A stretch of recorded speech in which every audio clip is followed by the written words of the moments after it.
नमस्कार, आप देख रहे हैं फेस टू फेस। मैं हूं हमवीर सिंह, हमारे साथ हैं ठाकुर युवराज सिंह आलोक जी। ठाकुर साहब, अभी आपको हाल ही में राष्ट्रीय प्रवक्ता बनाया जय राजपूता महासंघ के द्वारा। सबसे पहले तो आपको बहुत बहुत बधाई हो। और हाल ही में देश में रामजी लाल जो सांसद है राज्यसभा में, उन्होंने बयान दिया है सांगा जी के खिलाफ, जो करनी सेना के क्षत्रिय लोग हैं, जो काफी खफा हैं, काफी नाराज हैं। क्या कहते हैं? देखिए, जय राजपूताना स्वयंसेवक संघ का अभी पिछले 10 दिन पहले राष्ट्रीय प्रवक्ता नियुक्त किया हुआ है। उसके लिए मैं बधाई देता हूं। और जैसी अपेक्षा इस क्षत्रिय संगठन ने मुझसे की है, जय राजपूताना स्वयंसेवक संघ ने, उनकी अपेक्षाओं पर मैं खरा उतरूं, ऐसी मैं प्रभु से विनती करता हूं।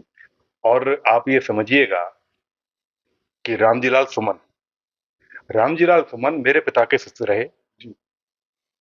चंद्रशेखर जी के साथ भी उनका रहना हुआ। पुराने खट्टर समाजवादी हैं। मुलायम सिंह यादव जी से वो बहुत जूनियर नहीं थे। और फिरोजाबाद आगरा के क्षेत्र में उनका बहुत बड़ा प्रभाव है। पढ़े लिखे व्यक्ति रहे हैं। मैं तो बहुत छोटा था तो पिताजी की उनकी चर्चा होती थी। वो सारी वैचारिक उनके अंदर जो चीजें हैं वो बड़ी ऊंची थी। मैं तो बड़ा अचंभित रह गया कि रामजीलाल सुमन ने किस तरीके का बयान दे दिया। उनकी बुद्धि कहाँ चली गई? विनाश काले विपरीत बुद्धि। बड़ी शर्मनाक कंडीशन है। अब तो ये बताने में भी शर्म आता है कि ये वो पुराने चंद्रशेखरवादी रहे हैं और पुराने खट्टर समाजवादी रहे हैं। राज नारायण जनित मिश्रा जी के एक तरीके से करीबी थे। उन्होंने राणा सांगा के बारे में पहले उन्होंने ये बोला कि इब्राहिम लोदी को हराने के लिए बाबर को बुलाया गया। वो बात ठीक है, लेकिन राणा सांगा के बारे में उन्हें जानकारी नहीं रही। राणा सांगा के लिए जो उन्होंने आपत्तिजनक बयान दिया, उसमें इतना भी नहीं बोल सकते कि उन्होंने 20% 30% झूठ मिक्स कर दिया, 70% सत्य में। उन्होंने 100 के 100% पूरा गलत बोला। 100 से ऊपर तो कोई परसेंटेज होता नहीं है। तो उनके इस बयान की मैं अपने राजपूत संगठन की तरफ से, जय राजपूताना स्वयंसेवक संघ की तरफ से, क्षत्रिय सेना की तरफ से और अपना संगठन विशेष करणी सेना की तरफ से निंदा करता हूं, आलोचना करता हूं, भर्त्सना करता हूं। और सरकार से निवेदन करूंगा। और व्यक्तिगत रूप से रामजीलाल सुमन जी तो मुझसे, मैं तो पिता का रूप देखता था उनके अंदर। उनसे भी व्यक्तिगत मेरी विनती ये रहेगी कि व्यक्ति से गलतियां होती हैं।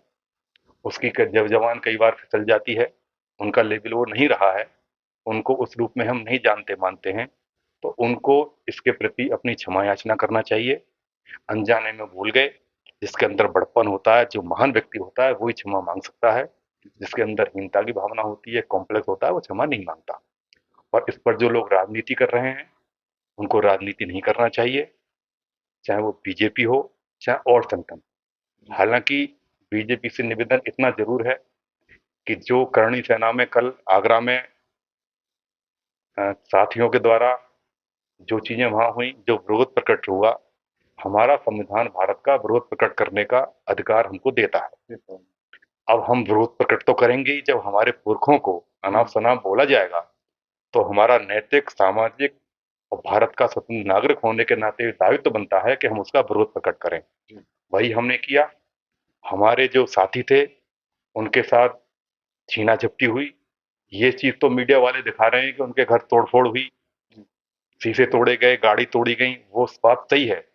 उपद्रव में जब हमला हमारे ऊपर किया जाएगा, तो बचाव में सुरक्षा का अधिकार भारत का संविधान हमको देता है। तो सुरक्षा में व्यक्ति कुछ भी करता है। वही हुआ। हमारे साथियों के चोटें लगी, हमारे साथियों के साथ खून खराबा हुआ और काफी साथियों को पकड़ के ले गई पुलिस और गलत व्यवहार हुआ। तो उसकी मैं भर्त्सना करता हूँ, निंदा करता हूँ। और योगी जी की सरकार है, 36 श्रोमणी योगी जी विराजमान है मुख्यमंत्री के संवैधानिक पद पर। उनसे मैं निवेदन करूंगा कि इसकी जांच की जाए। और ये जो लाइन बोली है रामजीलाल सुमन ने सदन में, उसको वहां से लाइन को बायकाट किया जाए और एक प्रेशर बनाया जाए कि रामजीलाल सुमन जैसे व्यक्तित्व को शोभा नहीं देता कि इस तरीके की बातें कर देना। राणा सांगा तो वो चरित्र थे। राणा सांगा के नाम सुनते ही बाबर कांप जाता था। राणा सांगा का नाम सुनते ही बाबर को नींद नहीं आती थी। राणा सांगा कभी बाबर के बुलावे पर वहां नहीं गए। ये ऐतिहासिक सत्य है। ये सत्य ऐसे ही हैं कि जैसे सूरज पूरब में निकलता है। ये सार्वभौमिक सत्य है। अब देश में जो इस तरह की बातें कर रहे हैं, इतिहासकारों के खिलाफ, जो हमारे पूर्वज हैं, क्षत्रिय समाज की आन बान शान है, उन जो इस तरह की हरकतें कर रहे हैं हर समाज के लोग, आजकल हिंदू मुस्लिम को लेकर भी बहुत ज्यादा चल रहा है, तो इस पे क्या कहना चाहेंगे युवा साथियों को? देखिए, मुस्लिम, जहां तक पूरे हिंदुस्तान की बात मैं करूं, तो एक सत्य ये भी है कि सबसे ज्यादा मुस्लिम सुरक्षित यूपी में है, उत्तर प्रदेश में। जी। हर जगह सुरक्षित है, जी। लेकिन उत्तर प्रदेश में विशेष सुरक्षित है। जी। और यहाँ के जो मुस्लिम साथी भाई हैं वो समझते हैं, इस बात को जानते हैं। हिंदुस्तान में पूरे में ही मुस्लिम सुरक्षित है। आप ये समझिए कि बांग्लादेश में आप ये देखिए, जहाँ कहीं 200-400 हिंदू हैं और वहाँ 2-4 भी मुसलमान हैं, वो सुरक्षित रहेंगे। और जहाँ 400-600 या 100 ही मुस्लिम हैं, अगर वहाँ 20-25-50 भी हिंदू हैं तो वो असुरक्षित रहेंगे। ये एक सत्य है, इसे कहने में गुरेज नहीं होना चाहिए, इस सत्य को मानना चाहिए, इस बात को हम नकार नहीं सकते। वो हम देख रहे हैं पहले पाकिस्तान बांग्लादेश में क्या हो रहा है। तो योगी जी की सरकार में कोई अगर दलगत राजनीति करे, मुस्लिम हिंदू की राजनीति करे, आप ये समझिए कि अब ये रमजान निकल चल रहे हैं और अभी ईद आ रही है, इस पे रामनवमी। सर रामनवमी को लेकर, ईद को लेकर के उत्तर प्रदेश में बहुत ज्यादा सख्त आदेश दे दिया गया है कि भाई नमाज सभी लोग अंदर पढ़ेंगे, सड़कों पे ना पढ़ेंगे, क्योंकि सड़कों पे दिक्कतें आती हैं लोगों को। इस तरह के बयानबाजी हो रखी है, नेताओं ने सख्त आदेश दिया है। तो इस पे आप क्या सोचते हैं? वो अपना त्योहार मना रहे हैं, क्या सोचते हैं आप? देखिए, अब 31 तारीख की ईद है, जी। 30 तारीख के माता के नवरात्र शुरू हो रहे हैं, जो साल में 2 बार आते हैं। तो जो ईद है, ईद को ईद के रूप में मनाएं। रोड रोड पर सार्वजनिक जो स्थल हैं, सार्वजनिक जो भी स्थान होते हैं, कायदे में वहां पर हमारे संविधान के मुताबिक कोई चीज धार्मिक नहीं हो सकती। तो ये नमाज पढ़ने की जो चीजें हैं वो अपने मस्जिद में, ईदगाहों में जहाँ बनी हुई है वहां पर उनको पढ़नी चाहिए। ये नहीं कि जो रोड चल रही है, वाहन चल रहे हैं, वहीं पे आप रोड घेर के बैठ जाएं, आम लोगों को दिक्कत हो। तो उसके लिए मुख्यमंत्री ने बोला हुआ है। जहां तक संभल की बात है, या पूरे उत्तर प्रदेश की कहीं भी बात है, या नोएडा की बात है, जगह जगह पुलिस, नोएडा सहित, संभल सहित जो भी संवेदनशील स्थान है, वहां पुलिस गश्त कर रही है। प्रशासन पूरी तरीके से मुस्तैद है। अब लोग राजनीतिक रूप से अनुज चौधरी, जो वहां के सीईओ हैं संभल के, वो भी गश्त कर रहे हैं। लेकिन कुछ जो दूसरे दल के लोग हैं, उनके ऊपर आरोप प्रत्यारोप लांछन लगा रहे हैं, वो उनको नहीं लगाना चाहिए। वो एक मुस्तैद पुलिसकर्मी है। प्रशासन की जो जिम्मेदारी उनके कंधों पर दी हुई है, उसको वो बखूबी निभा रहे हैं। और योगी जी की सरकार है, तो योगी जी का आदेश ऊपर से ही है कि इन चीजों में देखिएगा, मुसलमान के प्रति कोई दिक्कत नहीं है, हिंदू के प्रति भी कोई दिक्कत नहीं होना चाहिए। ये हमारा मानना, ये हमारा कहना है। और जो राणा सांगा के प्रति आक्रोश जन सैलाब उमड़ा हुआ है पूरे हिंदुस्तान में, विशेष रूप से क्षत्रियों में, तो स्वाभाविक है, क्योंकि राणा सांगा ने तो मान मर्दन किया बाबर का। 80 घाव उनके थे, एक आंख फूट गई, एक टांग चली गई, एक हाथ चला गया, वो बावजूद उसके वो वो वीरता के साथ लड़ते रहे। और छाती पे ही खाया उन्होंने, कमर पे कभी कुछ खाया नहीं। 80 घाव, ये तो ब्लड वही हो सकता है, क्षत्रिय का खून ही हो सकता है कि इतने घाव होने के बावजूद उनकी वीरता की चीजें आज पूरे हिंदुस्तान का, हिंदुस्तान से बाहर भी हैं।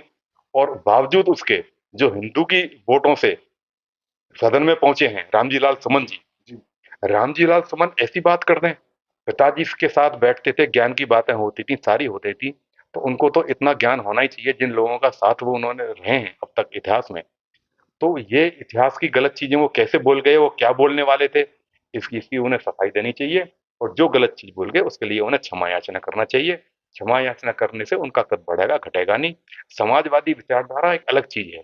समाजवाद डॉक्टर राम मनोहर लोहिया, मधु लिमय, आचार्य देव, चनेश्वर मिश्रा, राज नारायण जी, चंद्रशेखर एंड कड़ी रहे।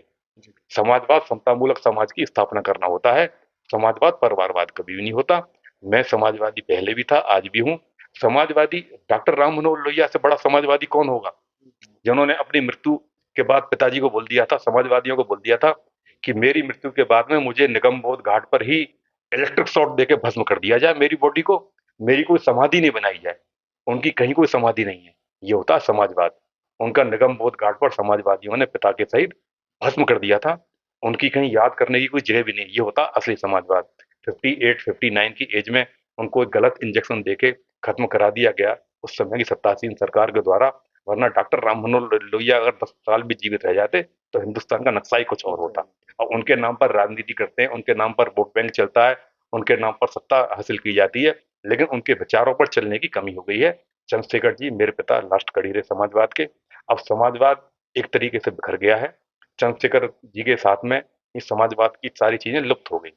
तो राणा राणा सांगा के बारे में जो रामजीलाल तमन ने बोला है उसकी घोर तो निंदा करता हूँ, आपके चैनल के माध्यम से घोर भर्त्सना करता हूँ। और अपना संगठन करणी सेना, छत्री सेना और राष्ट्रीय ये स्वयं सेवक संघ जो है, इसके माध्यम से जो भी चीजें संविधान के दायरे में विरोध प्रकट करना होगा वो किया जाएगा। और अभी जो ईद आ रही है, नवरात्रि आ रही है, उनकी अग्रिम शुभकामना अपने साथियों से देता हूँ। हिंदू भाई भी किसी के बहकावे में ना है, सामाजिक सद्भाव भाईचारा बनाकर रखें। और 9 दिन जो नवरात्र के होते हैं, मैं हमेशा से कहता आया हूँ कि ये देवी के रूप, देवी के 9 रूपों की आराधना अलग-अलग दिन की जाती है। उसमें आप व्यक्तिगत रूप से, अपने मानसिक रूप से और जो चरित्रहीनता, जो सारी चीजें गलत देवी नारी शक्ति का रूप है उसके प्रति हो रही हैं, उनको कम से कम 9 दिन की तो शपथ ही आप लें। देखा ये भी गया है कि माता के जगराता के माध्यम से, माता के जागरण के माध्यम से, माता के कीर्तन के माध्यम से अधिकांश लोग ऐसे हैं, सबके लिए मैं नहीं कहता, अपवाद हर जगह हैं, अधिकांश लोग चरित्रहीनता करते हैं, नारियों के प्रति गलत भावनाएं रखते हैं। उनसे बचना चाहिए, क्योंकि हम क्षत्रिय लोग हैं और भारत में 150 करोड़ की जनसंख्या है। हमारा ये फर्ज बनता है कि जहां से भी नारी निकले हमारे सामने से, वो अपना सीना तान के निकले, उसे दिखाई दे कि हाँ भाई ये क्षत्रिय बैठे हुए हैं या ये लोग बैठे हुए हैं।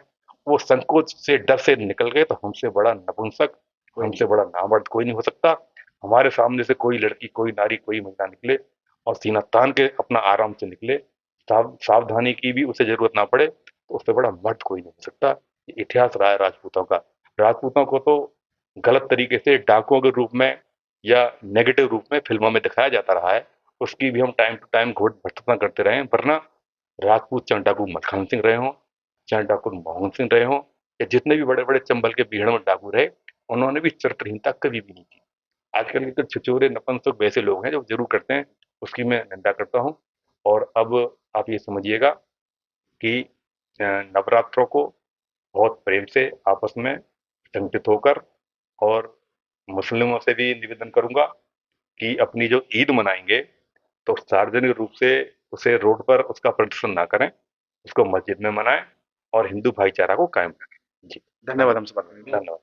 तो ठाकुर साहब का साफ कहना है कि वो सभी क्षत्रिय समाज के लोगों से खास तौर से अपील है कि वो माता बहनों का बड़ा सम्मान करें, क्योंकि क्षत्रिय समाज हमेशा सबकी रक्षा के लिए, ना कि किसी का बहिष्कार करने के लिए, किसी को परेशान करने के लिए। तो अपनी माता बहनों की क्षेत्र में, आसपास में जो भी बहन है, उनकी हमेशा रक्षा करने के लिए तत्पर रहें। गर्व से कहें, जय क्षत्रियवाद। जय क्षत्रिय।